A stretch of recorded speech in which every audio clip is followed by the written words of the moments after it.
May 29, 1937. Jean Harlow turned to Clark Gable on the set of Saratoga and said, "I feel terrible. Get me back to my dressing room." Those were the last words she ever spoke on a film set. She was 26 years old. The people responsible for her health had known for weeks that something was wrong. Not vaguely wrong, catastrophically wrong. They kept filming. That's where I want to start. Not with the deaths, not with the official reports, not with the mythology Hollywood spent decades polishing, but with that one moment on a soundstage in 1937. Because it tells you everything. This is not a story about tragedy. Tragedy means something was unavoidable. An act of God. Bad luck. Nobody's fault. This is a story about choices. Specific choices made by specific people who looked at the math and decided the cost of stopping was higher than the cost of continuing, and that the woman standing in front of the camera would pay the difference. Jean Harlow, Judy Garland, Marilyn Monroe. 3 of the most loved women in the history of this industry. 3 women your generation grew up watching. 3 women processed, and I use that word deliberately, through the same machine. Built for profit, run by men. Extraordinarily skilled at making the damage it caused look like something else. The studios called it glamour.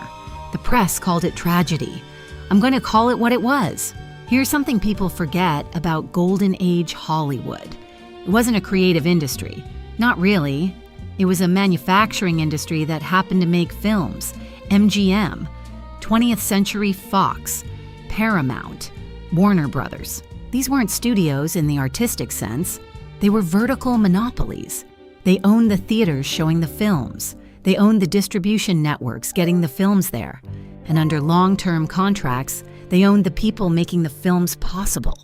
Owned is not a metaphor. When you signed with MGM, you didn't sign an employment agreement or fantasy.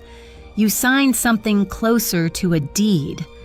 The studio controlled your name, your actual name, the one on your birth certificate, your hair color, your weight, your public statements, in some contracts, who you were allowed to be photographed with. If a male executive decided your image needed adjusting, younger, blonder, thinner, different, that decision was made without your input and carried out without your consent. You had no recourse.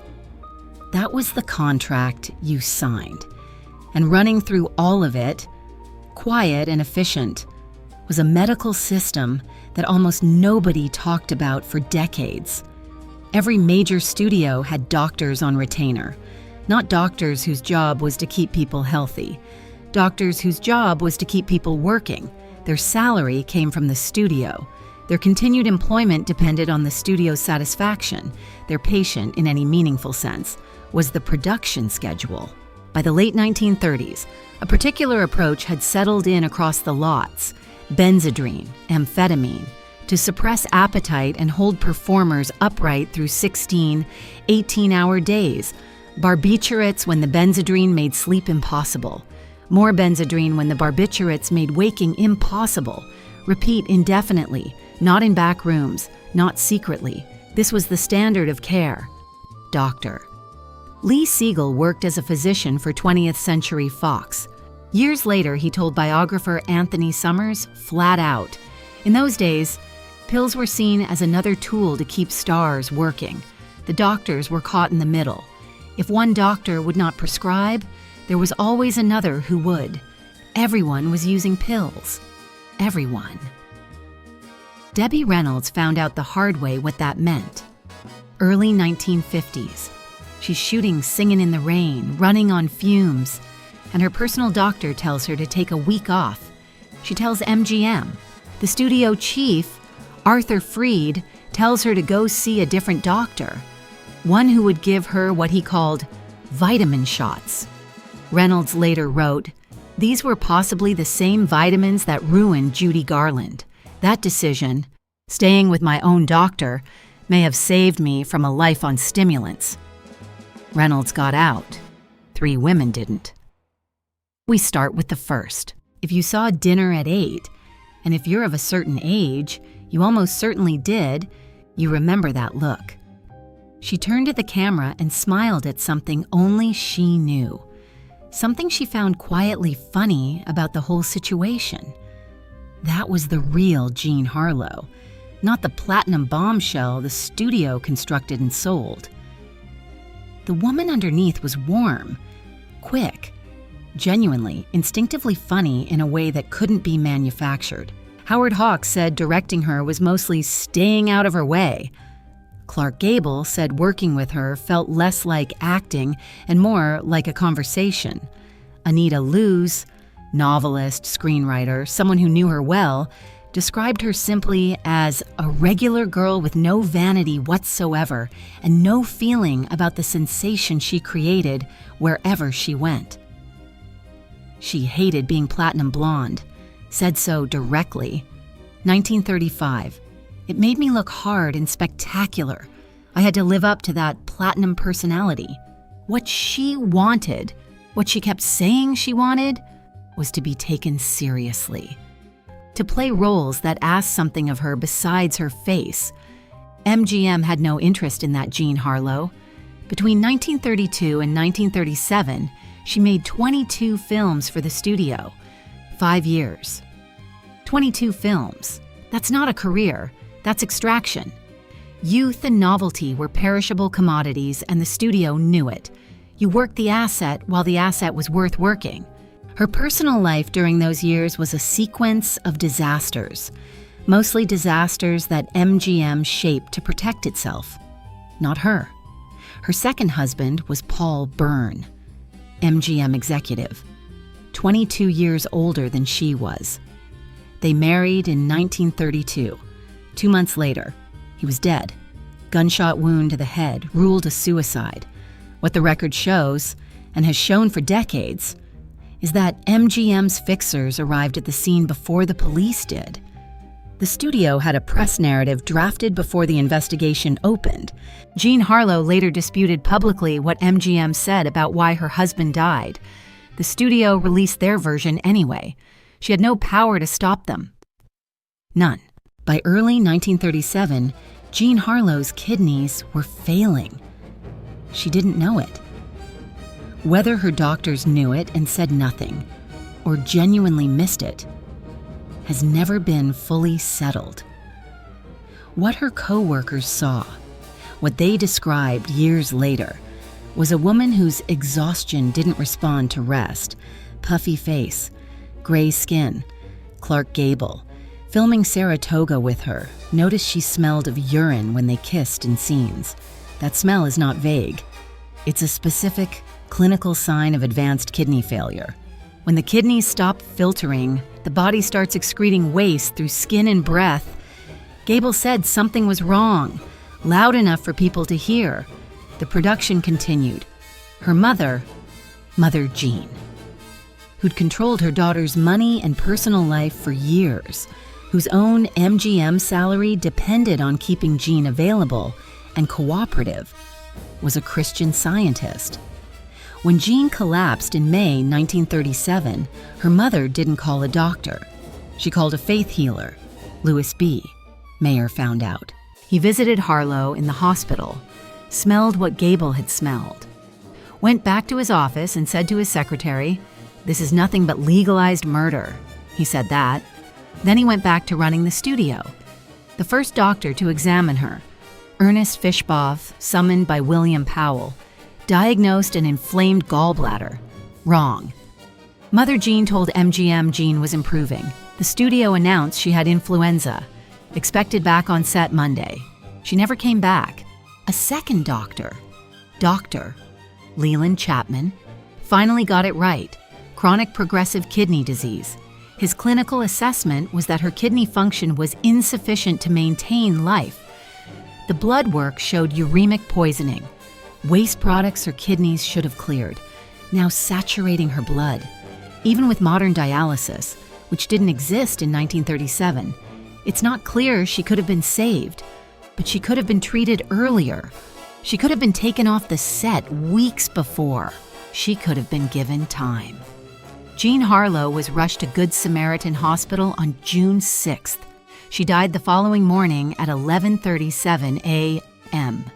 June 7th, 1937. 26 years old, Saratoga was released 6 weeks later. MGM used 3 body doubles, Mary Dees for close-ups, Geraldine Dvorak for distance shots, Paula Winslow to dub her voice.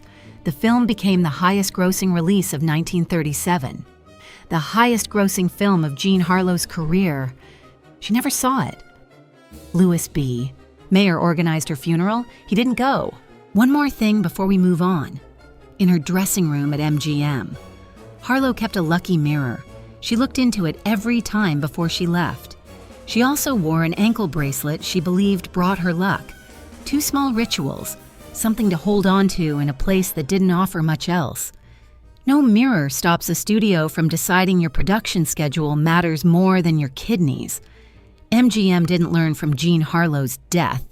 They learned from Saratoga's box office. The following year, they signed a 13-year-old girl from Grand Rapids, Minnesota, put her straight to work. Hold that image, that face, open, wondering. Not performing wonder, actually feeling it.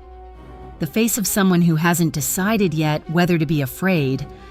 What I'm about to tell you is about what was being done to the girl behind that face. Not after, not later, right then, at that moment. And for years before it, Frances Ethel Gum, Judy Garland, had been performing since she was 2.5. By the time MGM signed her at 13, she'd spent over a decade on stages and in clubs being told her worth as a human being was entirely tied to her ability to entertain other people. That was the foundation. Then the studio got hold of her. According to biographer Gerald Clark, whose Get Happy drew directly on Garland's own partial memoir, her mother Ethel had already been giving her pills before she was 10. Stimulants to get through long shows, sedatives to come down after. The addiction that eventually killed her was already being built before MGM saw her. But MGM industrialized it. Louis B. Mayer called Judy Garland my little hunchback. She was 4'11", naturally petite, and Mayer had decided she read as overweight on screen. He called her a fat little pig in pigtails, in front of other people, in front of her. She was 14 years old. When Wizard of Oz went into production in 1938, Judy was 16. The studio put her on a diet, black coffee, cigarettes, chicken soup. The MGM commissary got standing instructions. If Garland ordered a real meal, bring her soup and coffee. When she tried to eat something, the food was taken away, and the studio doctors gave her Benzedrine, amphetamines to kill her appetite, to run her through 18-hour shooting days, to keep her available on demand regardless of what her body was signaling. When the Benzedrine made sleep impossible, barbiturates. When the barbiturates made the 5 a.m. call time impossible, Benzedrine again. She was 16. Mickey Rooney was on the same regime at the same time. He described it years later. They had us working days and nights on end. They'd give us pep pills to keep us on our feet long after we should have dropped from exhaustion. Then they'd take us to the studio hospital and knock us cold with sleeping pills. Then after 4 hours, they'd wake us up and give us the pep pills again. This went on week after week. Week after week. For years. By the time she was 17, by the time Wizard of Oz wrapped and she was doing 5 live shows a day at the Capitol Theater in New York for the promotional tour, Judy Garland was already addicted to both amphetamines and barbiturates. Not because she had a weakness, because her body had been chemically rewired by adults who were paid to keep a child performer productive. In her own words, years later, it was a 6-day work week at MGM for 14 years, with 18 and 24-hour shooting sessions and a very public life devoid of normal friendships. No normal friendships, because the studio sent monitors, chaperones, People whose job was to report back on what Judy Garland did when she wasn't on their clock. The weight surveillance never let up. Weekly checks. If she gained a pound, more medication, less food, and another conversation about her value being conditional on her size. She had her first suicide attempt at 26. A piece of broken glass, small cuts on her wrist, 26 years old, 26. Stop and sit with that. MGM's response was not to examine what they built. It was to hospitalize their asset long enough to stabilize it, then call it back to work. In 1950, after years of missed calls and delayed productions, what the studio's own communications coldly filed under unreliability, MGM fired Judy Garland, 28 years old, 31 films made for them, 31. The studio that had manufactured her addiction discarded her the moment that addiction made her inconvenient. The money picture was just as bad. She'd earned $300,000 for Wizard of Oz. MGM generated over $3 million from that film in its first year alone. Her mother had mismanaged her finances for years. The studio's contract structures were engineered to keep the money flowing up, not down. By the time Judy was an adult and understood what had happened, most of it was gone. She spent the rest of her life trying to earn back money that was never supposed to leave her hands. That concert is still considered by music critics to be the single greatest live performance ever recorded. She gave everything, every resource she had, every year of what had been done to her and what she'd survived, poured into 2 hours for an audience that loved her with something that bordered on grief. Because even from the cheap seats, people could see she was spending something that couldn't be refilled. That was 1961, 8 years left. And for every one of those 8 years, she kept getting back on stage because the stage was the only place the noise stopped, the only place nothing was required of her except what she could genuinely give, the only place. Maybe she felt like herself. She married 5 times. All 5 ended. She checked into hospitals and checked out.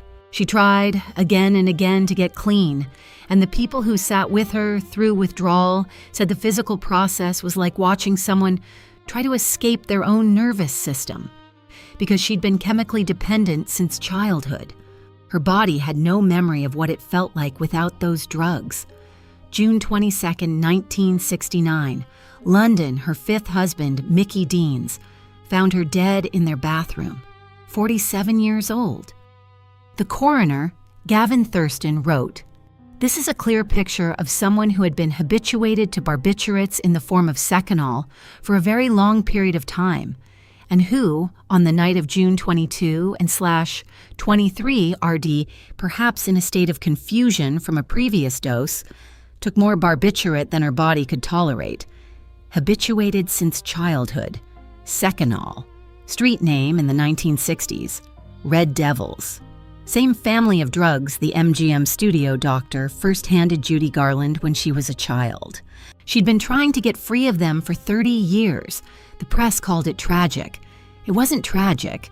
It was the conclusion of something that had been set in motion deliberately by adults in positions of power and professional care who decided a child's long-term health was an acceptable cost. That is a choice. And the people who made it died in their beds, at a comfortable age, with their reputations intact. Of the 3 women in this story, Marilyn Monroe is the one most people think they already know. She's probably the one they know least. Her story runs along the same lines as Harlow's and Garland's. A woman with extraordinary talent, signed to a contract that handed the studio comprehensive control over her life. Medicated by doctors whose real loyalty was to the production schedule, eventually discarded when the medication created problems the studio found inconvenient. Fox fired her from Something's Got to Give in June 1962 and publicly blamed her for it, while privately knowing that her physical deterioration was directly connected to years of pharmaceutical management. But Marilyn Monroe's story has something the others don't. Her death has never been explained. not actually explained, not in a way that accounts for what happened. The evidence that could resolve it, physical evidence, phone records, complete testimony, has been removed selectively, efficiently, and early. Here's what we know. August 4th, 1962, Marilyn spent the afternoon with her psychiatrist, Dr. Ralph Greenson. He'd made himself central to her daily life in a way that went well beyond standard psychiatric care. Daily home visits, his own family socializing with her, and he'd hired her housekeeper, Eunice Murray, directly. Greenson left around 7 p.m., asked Murray to stay over. Around 7:15 p.m., Joe DiMaggio Jr. called. He'd stayed close to Marilyn after his father's divorce from her. The call was warm.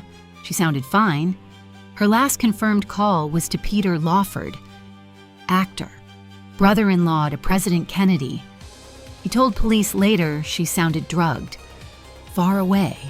Her final words to him as he reported them: say goodbye to Pat, say goodbye to the president, and say goodbye to yourself, because you're a nice guy.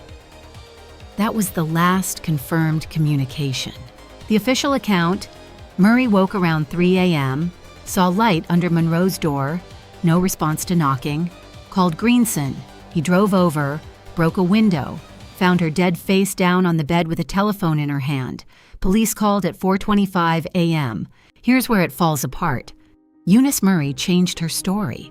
Not once, multiple times, for decades. In 1985, 23 years after Monroe died, Murray told a BBC documentary crew that Robert Kennedy, then Attorney General, had been at the house that night, that they'd quarreled. She also suggested, without saying it outright, that the timeline she'd given police in 1962 wasn't accurate. The interviewer pressed her. Murray said, "Why, at my age, do I still have to keep secrets?" She never answered the question. She died in 1994. Sergeant Jack Clemens was the first police officer on the scene. Years later, he said that when he arrived, Eunice Murray was running the washing machine, laundering sheets. In the middle of the night, after calling in her employer's death, he told the BBC, "Marilyn Monroe was murdered, and there's no question about it." Clemens wasn't a homicide detective. His credibility has been challenged. But the washing machine, nobody has ever explained the washing machine. Then there's the autopsy. Dr. Thomas Noguchi, later chief medical examiner of Los Angeles County, regarded as one of the most precise forensic pathologists in the country, found barbiturate levels in Monroe's blood that were, in his assessment, extraordinarily high. High enough that a straightforward oral overdose didn't fully account for them. Elements of his findings were not included in the official record. His complete autopsy notes were suppressed for years. And the phone records. Marilyn Monroe's telephone records from the evening of August 4th. Every call to and from her house in the hours before she died, which would tell us exactly who she spoke to and when, and might resolve every contradiction in the official timeline. Those records don't exist. The telephone company told investigators the records had been requested by parties who've never been publicly named in the days immediately after her death. After that request, the records were gone. Phone records don't disappear. They are taken by someone for a reason. In 1982, the LA District Attorney reviewed the case, concluded there was insufficient evidence to reopen it. Not that the original investigation had been thorough, not that the findings were sound, just not enough to proceed. The DA closed the press conference with this: "Permit me to express a faint hope that Marilyn Monroe be permitted to rest in peace." Asking a dead woman to rest in peace is a strange thing to say when the question on the table is whether her death was properly investigated. The FBI file on Monroe runs hundreds of pages, released over decades under Freedom of Information requests. The Bureau had been watching her since 1956, ostensibly because of her marriage to Arthur Miller, who had communist associations. By the time she died, the surveillance had grown considerably. Large sections of the file are still blacked out. What's visible suggests an institutional interest that goes well beyond what any accidental overdose, even a suspicious one, would generate. What happened on the night of August 4th, 1962? I can't tell you. No one can. The evidence that would answer it was gone before anyone could properly ask the question. What I can tell you is this. A 36-year-old woman who had been controlled, medicated, watched, and thrown away by the institutions that employed her, died under circumstances that those institutions moved quickly and cleanly to close off. 60 years later, her death certificate still says, probable suicide. That word has been carrying a lot of weight for a very long time. 3 women, 3 decades, 3 official causes of death. Jean Harlow died of kidney failure, a condition developing for years. Visible to co-workers, known to the studio, allowed to become fatal because a production halt would have cost money. Louis B. Mayer stood in her hospital room, smelled what was killing her, went back to his office and called it legalized murder. Then he released the film and watched it gross more than any picture she'd ever made. Judy Garland died of an accidental barbiturate overdose. The same family of drugs an MGM studio doctor had first put in her hands before she was 10 years old. The addiction that killed her at 47 was not something she chose. It was manufactured, administered, and then, when it made her difficult to manage, she was fired for it. Marilyn Monroe died of a probable overdose, and the word probable is still sitting there on the death certificate, doing work it was never meant to do, because the people who could have explained what happened made sure the explanation wasn't available. The men who ran these studios lived long lives. Louis B. Mayer, 72, his own bed, his legacy intact. The studio doctors retired, the publicity men moved on. And the story the industry built around these 3 women, the idea that they were glamorous disasters, that they burned too bright, that something in their nature made this ending inevitable. That story worked beautifully. For decades, it protected the people responsible by making the victims look responsible instead. You sat in those theaters. You bought those tickets. You watched Judy Garland step into Oz and felt something happen in your chest. That specific thing that only the best art does, where you feel momentarily seen by something larger than yourself. You watched Marilyn Monroe hold a room full of powerful men in the palm of her hand and understood something about the nature of that gift that most of those men never did.